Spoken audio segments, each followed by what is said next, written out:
Good morning. I'm George Latimer, Westchester County Executive.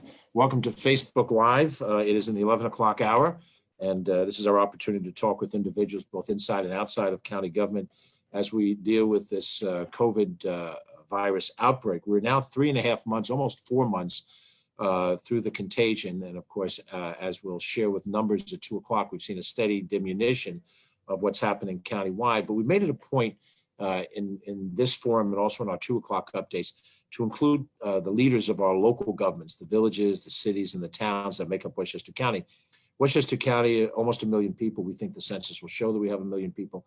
Really have a lot of diversity. If you live down in Yonkers and Mount Vernon along the Bronx border, Westchester looks one way, and it looks very different when you're up on the Putnam border, 30 some odd miles away, and on the two, the Sound Shore and the river, the two different sides of the county. So we think it's a good thing to bring to you the various local elected officials and have them talk a little bit about what their experiences are like. So today our guest is Linda Puglisi, who's the supervisor for the town of Cortlandt. Linda, thanks for joining us today. Thank you so much, County Executive, for inviting me. I really appreciate it, and I appreciate your leadership during these 4 months and always, of course. Well, it's been a pleasure to work with you and your board. For those who may not know the town of Cortlandt, it's a rather large entity from north to south, 10 miles, maybe something in that vicinity of distance. And it encompasses villages, the village of Buchanan, which is the smallest village in the county, at least the smallest population as well. The village of Croton on Hudson, which is in the southern tip of it, and then a very large unincorporated section for which the town government provides basic services. So, there's a couple of town governments out there, Rye-Town, Pelhamtown, which have no unincorporated sections. So they don't have those responsibilities, but Cortlandt does, and it's quite a large set of responsibilities. So within that context, and the fact that Cortlandt wraps around the city of Peekskill, which is a very urban environment, Linda, how did your town government respond to this pandemic? Well, thank you for the question. And once again, at the beginning of this, George, almost 4 months ago, when we were learning about the pandemic and the health crisis, I can remember my son, who's a doctor, saying to me, "Mom, this is going to be very, very serious." And he was right, of course. And we didn't know how big it was going to become. None of us did. We haven't lived through anything like this. We hope we never will. And you mentioned diversity, George, and we're very proud of the diversity in the county, in the state, and in our community as well. We cherish it. And because of that, we want to touch everyone's lives. We want to help every single individual. And that's what we've been doing with your leadership in the county. I just want to tell everybody, because he won't, I'm going to tell everyone what you've been doing for us. We have about 43 municipalities in Westchester County, and the county executive has chaired 3 times a week a conference call for all of us, and he and his staff, which is excellent, by the way, they disseminate information to us and statistics, and then we have an opportunity to ask him and his staff questions. It has been, I haven't missed one, by the way. You've been very diligent. And we were able to ask all of the appropriate questions and bring it back and disseminate that information to our community. Town of Cortlandt is one of the largest towns in Westchester counties. It abuts the Hudson River, and we are fortunate to have these 2 great villages in our town, Buchanan and Croton on Hudson, as you mentioned. And altogether, the population is about 40,000 people, or about 40 square miles. So it's a pretty big town. And so we, like you, like the governor, like every mayor and supervisor in this county, have been facing these challenges. And so right away, we were watching and listening to the guidelines from the governor and from you on executive orders and things that we should be doing. And then we closed down things. And why? We closed them down to keep people safe, to stop the spread.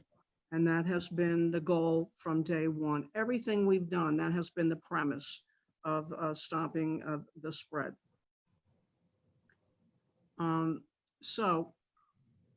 We have been just giving out information. I've had weekly messages that have gone out to our citizens with the information that I've garnered from you and the governor.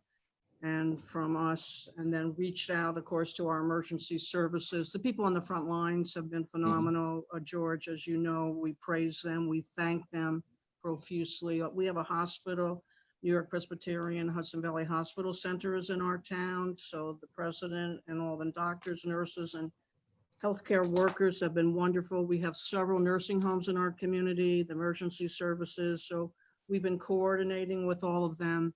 And then we've been posting a lot of information about COVID, about information to help our local businesses, because they have been affected tremendously, as you know, during all of this, these 4 months. And now that they're re-entering, we're trying to help them and expedite them as they go through the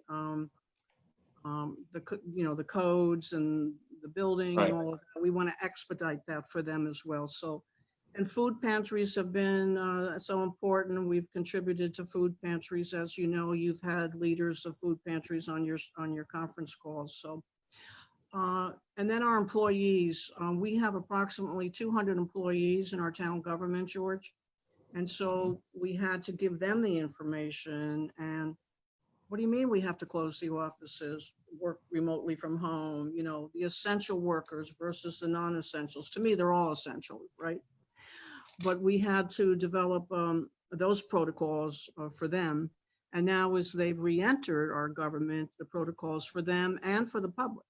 So we have done all kinds of things in our town hall. We had a staff committee that has been working for a month on the re-entry, whenever that was going to be. And of course, we're in that stage right now.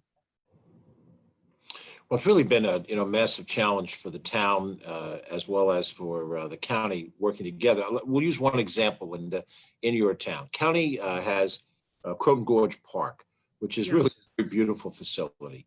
And for those who haven't seen it, we encourage you to see it, but not right now, because we dialogued with the town, and it became apparent that during the week the volume at the park was manageable, but when the weekend came along, it became unmanageable.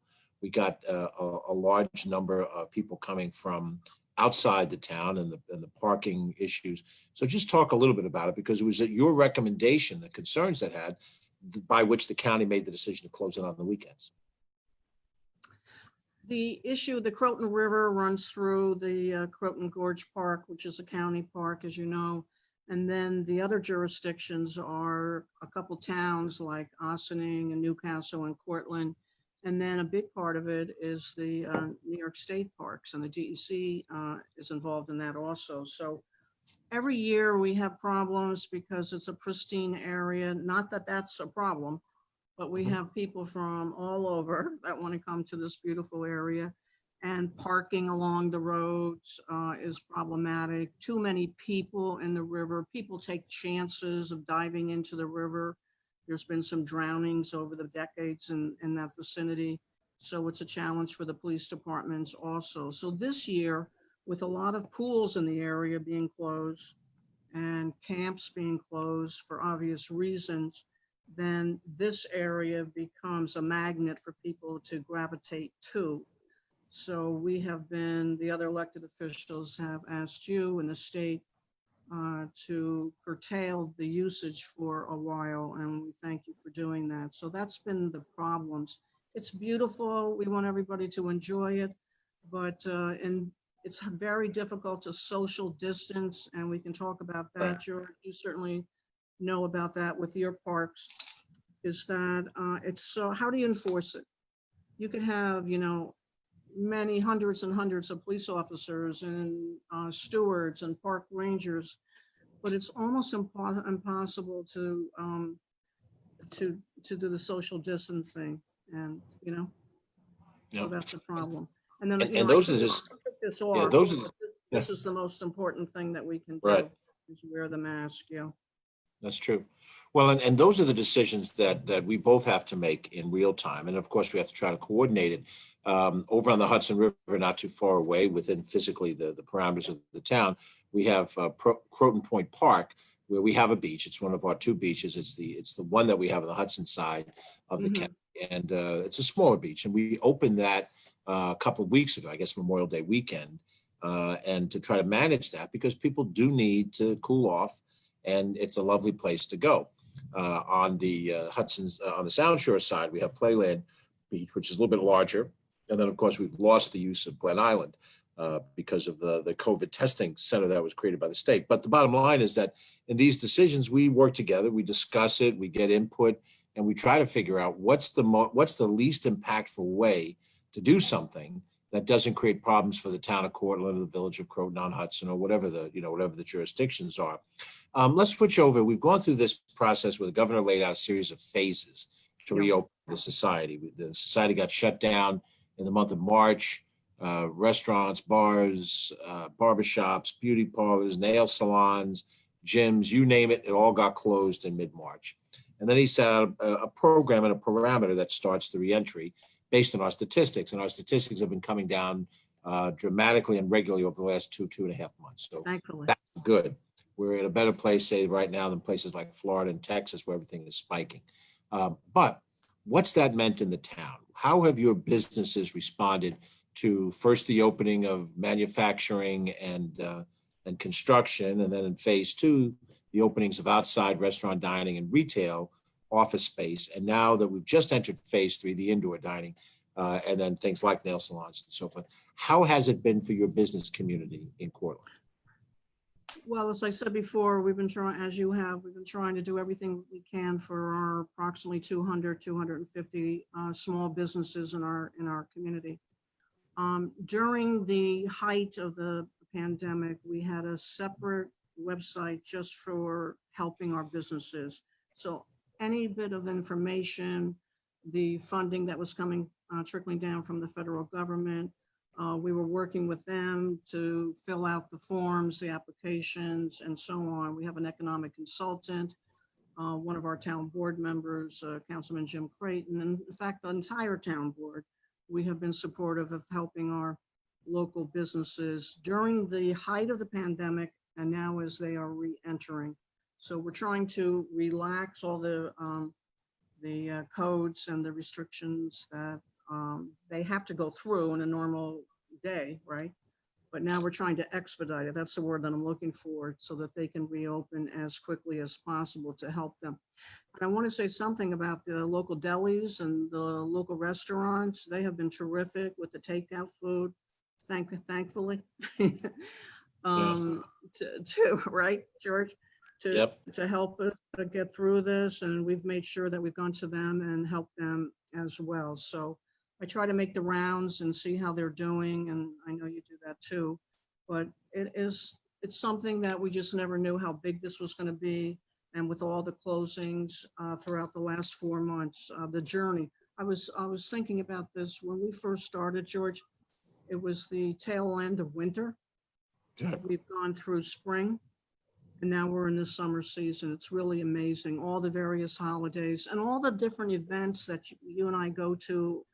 And we love going to them, like the opening of Little League, for example, and parades and all those. We've lost all of those traditions. We lost all of those. I know you had to cancel some things also, but it's with one goal in mind: stop the spread, bring down the hospitalizations, bring down the cases, and sadly, we've lost people in the county and in our town too. Bless them all, right?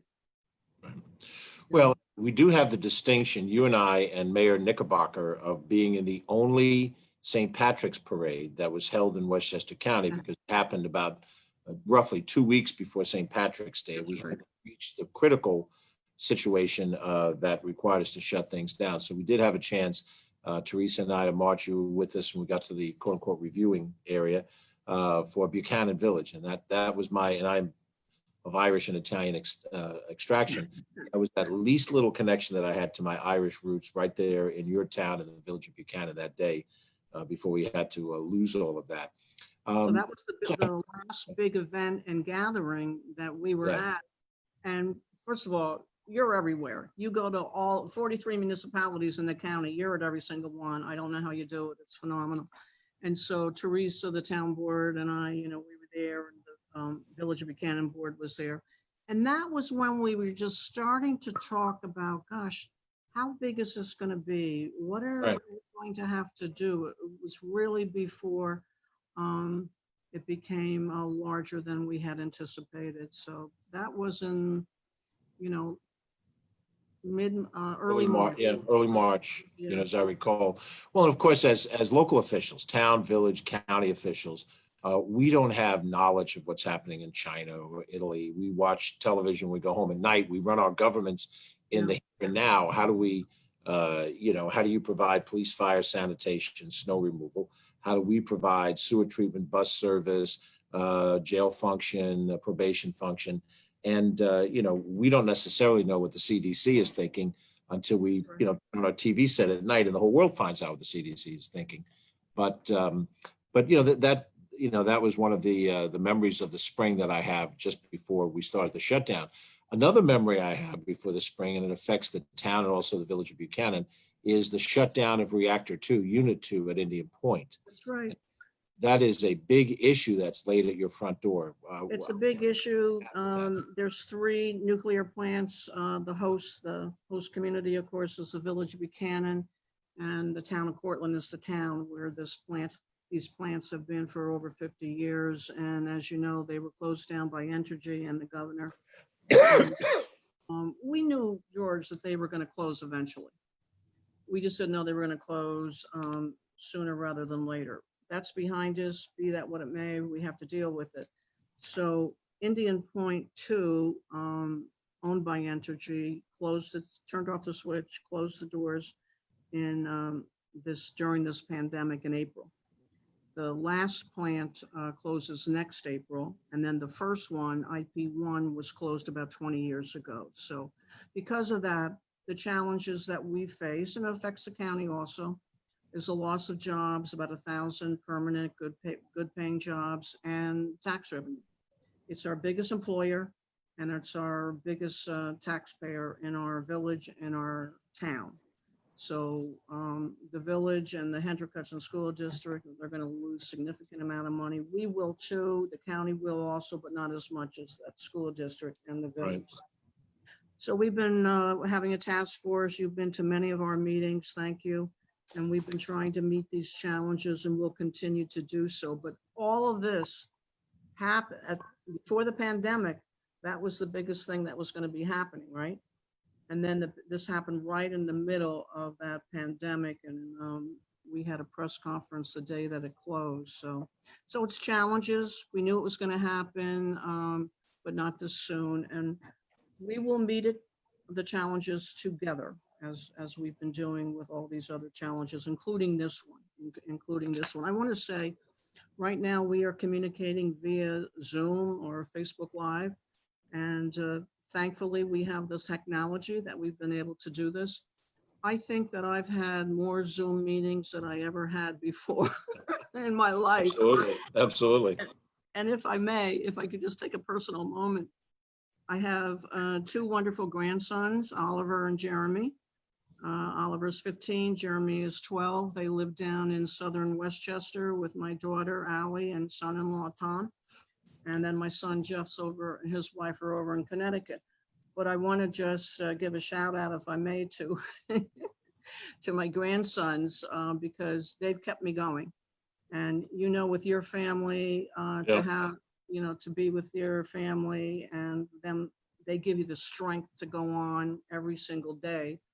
And when we do the Zoom and then they ask me, Grandma, how are you doing? It goes right here, right to the heart, and keeps me going.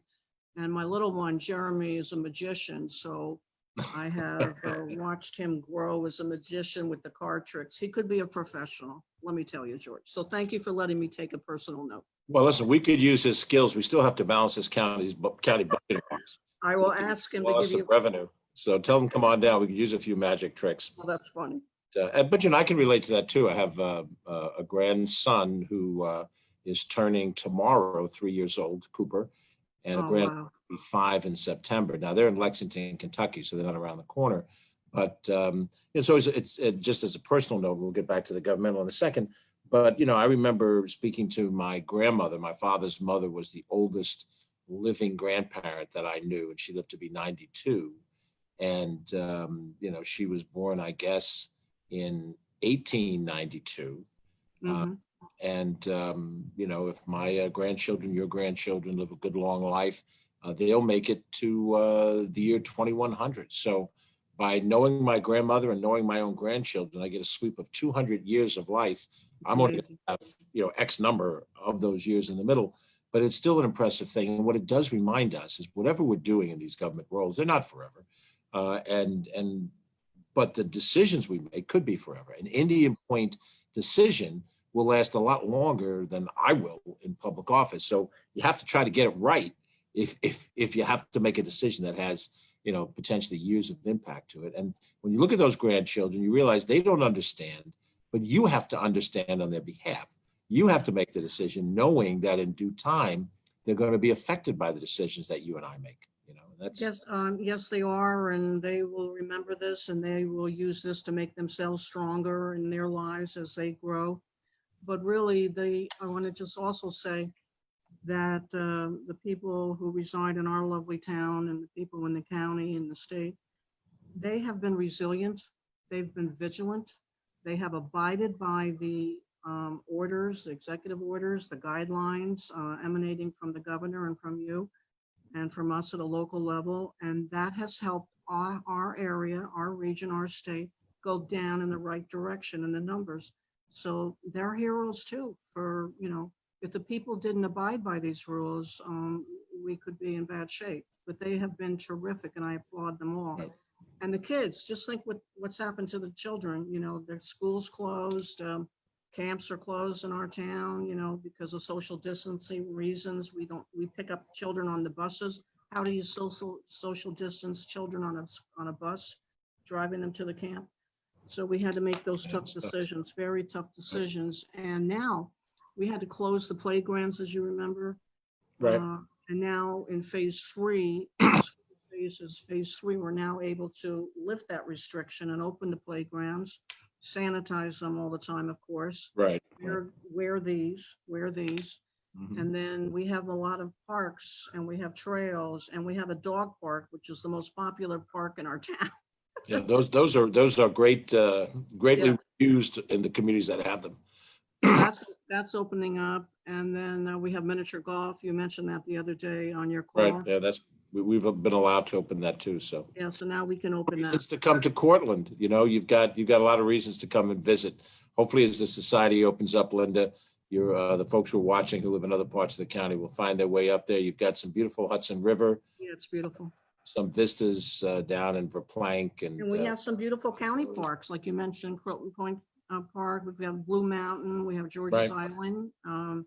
You'd like to say it's named after you, right? No, I think there was a more important George in the history of America. That But, George but deserved anyway, all the things to be named I'd after him. just like to, if I could say one more thing, if you don't mind. Please. I really think that this time being so very, very trying and difficult, it's also been a time of reflection. For me Mhm. personally and people that I've spoken to and our colleagues, the other supervisors and mayors, it's been a time of deep reflection, you know, and, you know, our lives are so fast paced. Sometimes you don't have an opportunity to really sit back and reflect on what we all have and what we cherish. And if something positive has come out of this, I think that is it, you know, time to reflect. I mean, the fact that, you know, we are able to talk at your conference calls all the time, Mhm. all the mayors and supervisors, we've gotten closer, and the community, our citizens, like, one of my messages was to our residents, you know, go check in on your neighbor, you know, let's see if it's a senior citizen. What can you do to help? Reach out. So we are reflecting upon what we have in our lives, our families, our friends, our neighbors, our community. So I'm very blessed myself.